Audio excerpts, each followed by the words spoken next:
Welcome to this masterclass, which is all about why smart business owners are freezing in the age of AI and what they can do about it. So, we are not going to turn you into an AI expert during this 30-minute session, and it's not about the tools. But what it is about is questioning why so many smart and capable business owners are losing their crap when it comes to embracing this new technology. So I want you to really kind of just sit with it, maybe journal, think about what comes up for you, and let's see where we might end up. But we're going to start with a little bit of a game. Let's warm our way into the proceedings. I want you to think about all of those little innovations that you've already experienced in your life. Maybe they were technology, maybe they were toys, maybe there were things as simple as a post-it note.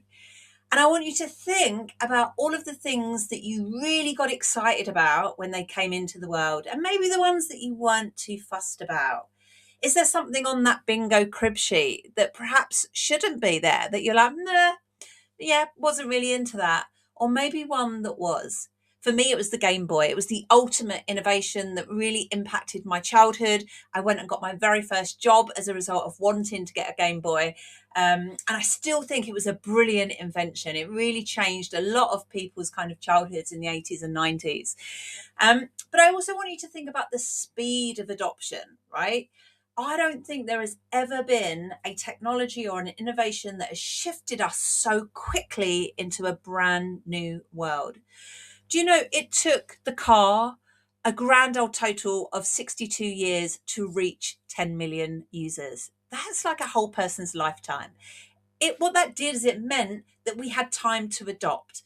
That curve of innovation, took us from all of the early adopters who jumped onto the kind of motor car right the way through to people who got them, as their wealth kind of improved and access to the technology become cheaper and more accessible. AI didn't work in that way though. ChatGPT actually got to 10 million users in just 2 months, 60 days.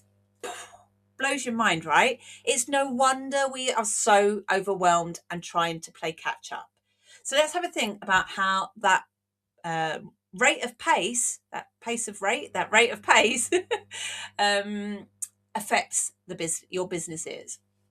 So a lot of business owners are still trying to grow their business in the same way they always have, while simultaneously trying to absorb this completely new world. It's a bit of a mind fuck. And what often happens is more tools, more pressure, more noise, more comparison, more unfinished business. It doesn't actually lead to business growth. In fact, what it's leading to is overwhelm. Because without clarity, it's just amplifying the mess. AI has unlocked ideation, no doubt. It's made content creation easier. And there's endless advice. But has it made business easier? Has it solved the clarity problem? Has it given you more courage? Has it given you more belief in what you're doing? Or is it actually triggering your imposter syndrome, actually getting you to question your confidence when it comes to your expertise? Because I think for a lot of people, it's amplifying that noise of, I don't know enough. And I genuinely thought AI was going to be the thing until I realized I was the thing. And that's the thing that we're going to explore during this session. Now, when it comes to being in freeze, that state of being in freeze isn't by itself, right? We know that when we're dealing with change, when we're afraid, when we think we're in danger, our body takes us into one of these 4 phases, these kind of states of being, either freeze, fight, flight, or fawn. And so this isn't just a tech conversation. This is a nervous system conversation.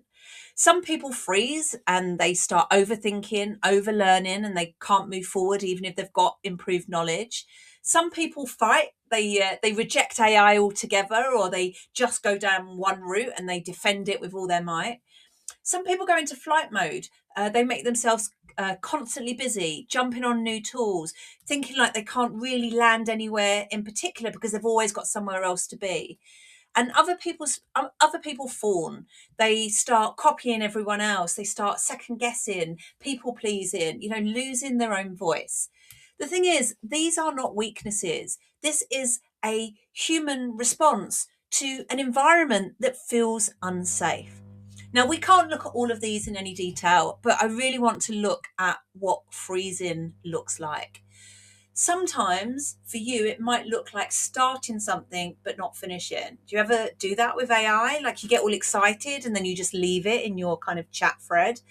But it also could be about consuming, lots and lots of stuff, saving things in your phone, reading all the things, downloading all the stuff, but never quite deciding on what you're going to do.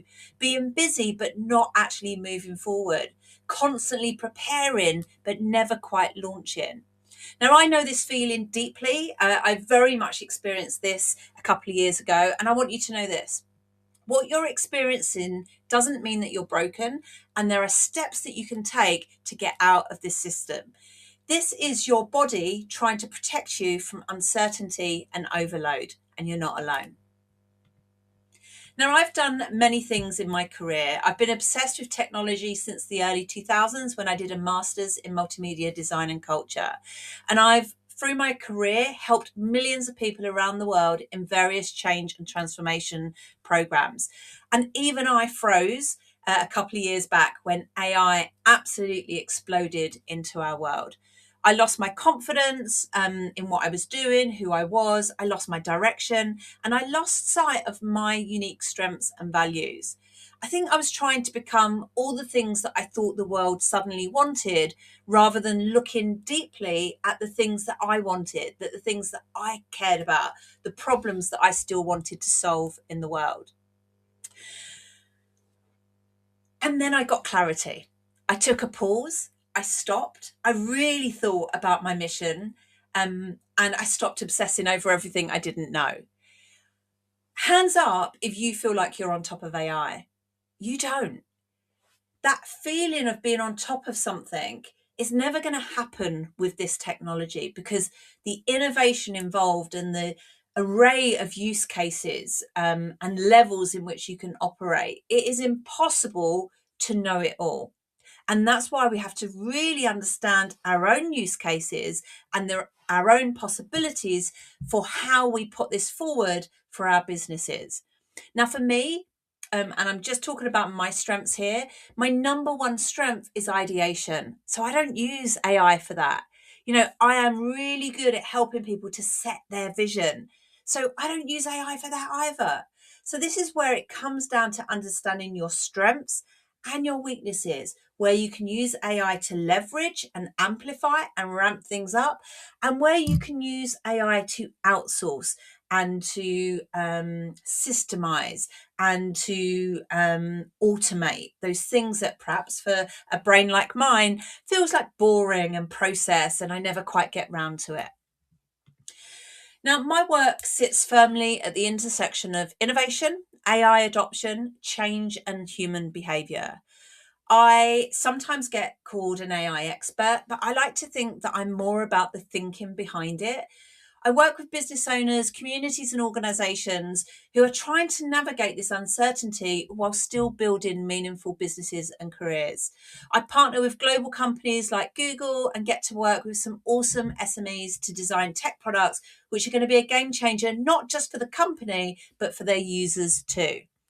And what I keep seeing in amongst all of the businesses I work with, no matter what their size, scale, or sector, is that cutting through the noise is really, really hard. And what people need more than skill and knowledge about the various tools is that they need clearer thinking. AI can do so many things. The possibilities are endless. It can automate your sales and your marketing and your content. We can create AI agents. We can do scheduling. We can do vibe coding. We can use it for customer service, voice tools, forecasting, analytics. It's endless. And that is before we start thinking about developing our own AI tools as products and services. So where do we start? Well, we go back to the basics of business. This slide is really important because I think underneath all of the AI hype, the fundamentals of business have not changed, even if you feel like they have. I think businesses are still going to need to be visible.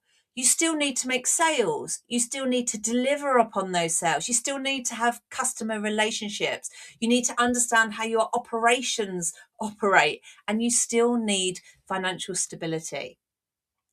AI can support you at every layer of that. But if your business model is wrong, that's weak foundations, and weak foundations make everything else wobbly. So if someone is struggling to communicate their value before AI, more content won't fix that. If a business model isn't sustainable, AI won't solve that. And this is where I think many people need honesty. Some businesses don't need more tools, they need better positioning, clearer offers, stronger thinking, and more confidence. And that's why I keep talking about clarity, because clarity reduces noise, and noise is exhausting. So this is where I'm going to get you guys to do a little bit of work. I want you to grab a piece of paper. I like a bit of coloured paper, and a pen. Any kind of pen. I like a Sharpie pen. And I want you to draw 3 boxes. And I really want you to dig deep now and to be as honest as you can about where you are in your business. I want you to do a little bit of a brain dump around all of the things that are not working in your business. All right. As I said, be brave.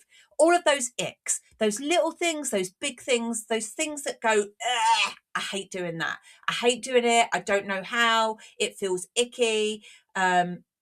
It's not something I want to do or have the confidence to do or the skill to do. I don't have the money to outsource. Those are all your icks. Then we've got rid of all of that stuff. I want you to talk about the slicks. I want you to put in that box all of the things that you love doing, that you are an absolute genius at, that you really wish that that's all you ever got to do in your business. And if only you could do more of that, amplify it, have more customers, have more clients, spend more of your days doing those things you love. Those are the slicks. And then the third box is about your triggers, the emotional triggers that make you freeze. What are those core emotions? And it could be fear, it could be rejection, it could be not worthiness, it could be the fear of being attacked, it could be like, for some of us, it's the fear of success, it's having too much of a good thing. What are those triggers that stop you from really growing the business that you want to? I can guarantee you the answers that you've just written on that piece of paper, and I really encourage you to scribble it on a piece of paper. You have the answer to so many of the problems that could be solved with AI on that piece of paper, without even having to start to think about the tools that you might need, because it starts with understanding the problem that you're trying to solve. Now, I want to give you an example of this. One of the things that AI did for me was it gave me a way to experiment personally. It gave me a way of taking an ick that was very, very personal to me, that was weight gain, my inability, my lifelong inability to lose and sustain weight loss. It gave me the opportunity to take that as a use case and to explore how AI might be able to help me with that. I built a custom GPT to support my weight loss journey. I lost 100 pounds in just shy of a year, tested the concept with hundreds of people, created a product around it, which I monetized. And what I realized through that process is that the technology itself wasn't the important part. It was my own thinking, my own framework, my own deep knowledge of that pain point. Having worked with lots of women who felt like me, it was a market that I understood at a deep, profound level. And it was my willingness to prototype, to adapt, to experiment, to respond to what was working and to drop what wasn't. And it was that mindset, more than anything, that helped me get a grip on AI. The other thing I realized through doing that work was that people's understanding of how they adopt new technologies was very much stuck in the 1940s, 50s, 60s, innovation curve. I think it was a guy called Rogers, who said that we were somewhere on a spectrum of being, an early adopter, a late adopter, or a laggard. Now, I don't know about you, but I don't want somebody telling me that I'm a late adopter or a laggard, because that doesn't feel good to me. Why would I want to embrace new technologies when somebody's given me that label? And so instead, I developed what I think is a much more useful tool, which is an AI adoption dial, which gives us the autonomy and the agency to dial up and to dial down accordingly. Because not everyone adopts technology in the same way, and not everybody will have the same ethics and values around this new technology, because it may not impact them in the same way that it impacts others. It is okay to be skeptical when new tools come on the market. It is okay to be skeptical around where the power sits and who's making decisions on our behalf. But equally, we need to experiment a little bit more. We need to integrate the things that we're learning, and we need to build systems and architecture around our businesses and our lives to ensure that AI is serving us, not the other way around. Now, I'm on a bit of a crazy mission this year to write 12 books on practical applications of AI. The first one started with Lose Weight with the Help of AI. I then wrote Fix Your Finances, then Support Your ADHD. You, Me and ChatGPT all become bestsellers. And I'm now writing Grow Your Business with the Help of AI. Because here's the thing. AI can help every aspect of our life, but it can't do it all at the same time, right? Because that just adds to the overwhelm. But when you learn the skill, when you increase your capacity and confidence, you'll find that things will adapt across all areas of your life and your business. But here's the thing, overwhelm is also information. It's telling you that something needs to change. It's often asking you to simplify, to clarify, or to redesign. And AI gives us an amazing opportunity to do that. Most people don't need to move faster. There's this perception that you're behind, and that just adds to the overwhelm. What I think really needs to happen is we need to pause long enough to decide what actually matters. And I've developed a new framework, which I use with my coaching clients to help them pause long enough to decide what actually matters. Now, it's based on a framework called the Double Diamond, which is a framework that's been used in design thinking for a long time. But I have evolved and developed this one to make it specifically to do with AI. This framework takes people from overwhelm to real sustainable growth. And it starts with us stabilizing our nervous system. It helps us to clarify where we currently are and what problems we're trying to solve before we then start activating, leveraging, and expanding. Because you cannot automate confusion. You cannot scale exhaustion, and you cannot leverage a business model that you no longer believe in. Things are changing, and your business needs to change with it. Because speed without clarity just equals more confusion. And I see it all the time. People are moving faster than ever, not really knowing where they're going. So I think the biggest thing we can do is to pause, reflect, and ask ourselves, what is the thing that we care most deeply about? Now, this slide matters deeply to me. This is little Julie.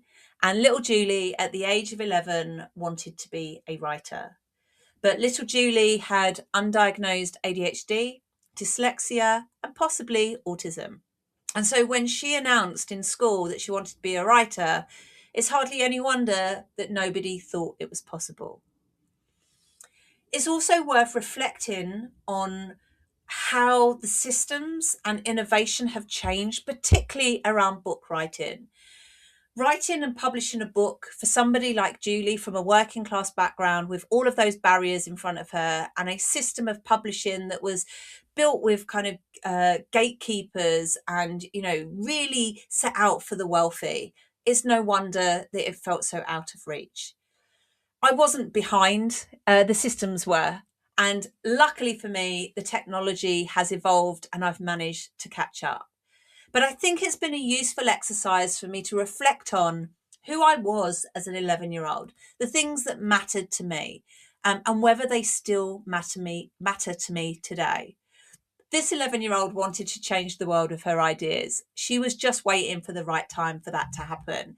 And I think for many of us business owners who are perhaps a little bit older, that are coming to the twilight of our careers, it's very easy to feel like we've left it too late. I think AI gives us an opportunity to leverage our 20, 30, 40 years of experience to really leave a lasting legacy. I look at that photo and I think everything that little Julie went through led her to this point in her life where AI can really amplify her genius, where she can change the world. And you can do the same, especially when you channel who you are at your core and what legacy you want to leave. Now, any good masterclass offers you your next step. And so the next step for me is to help me pilot the program that sits underneath my next book. So Grow Your Business with the Help of AI is where I walk you through this process. It's not automated. It is a hybrid program with online resources and me as your human in the loop of all things AI. It's my new program. I'm piloting it and looking for just 10 individuals to come and take part in this 8-week program. The program is not about turning you into any kind of AI influencer or expert, but it is a strategic reset. Together, we look at your strengths, your future viability, your business model, your offers, your systems, your opportunities for leverage and automation. It's part scoping, part prototyping, part repositioning, part implementation. And with me on your team, it is definitely 100% part encouragement.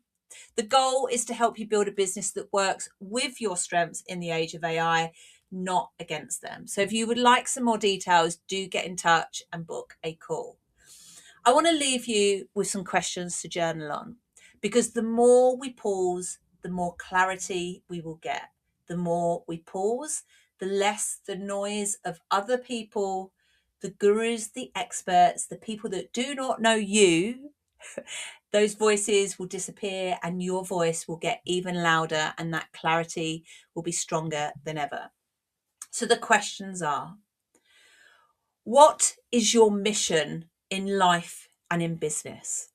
AI aside, what is the core of what you believe in, the change you're trying to see in the world? What is that mission, that legacy piece? What would getting unfrozen mean for you, particularly in the short to medium term? What could you achieve in the next 6 months, the next 12 months, if only you got out of your way and took fearless action? And if you're being really honest with yourself, where are you stopping yourself from embracing AI? Particularly the bits that you don't understand, the bits that scare you, the bits that you feel embarrassed admitting that you don't get. When we have the courage to look at these things in a critical but kind way, we get the answers that we've all been looking for. Here's the thing. Nobody can predict the future, but we can become more adaptable, more intentional, more willing to evolve. You're not behind, you're just a bit frozen. And if you think that you're ready to rethink your business, your position, and your future in this next era, then I'd love to support you. I hope you found this masterclass useful. Do let me know. Drop into my DMs. Come and find me on social media. Drop me an email. I'd love to see how it lands for you. All right. Take care and good luck.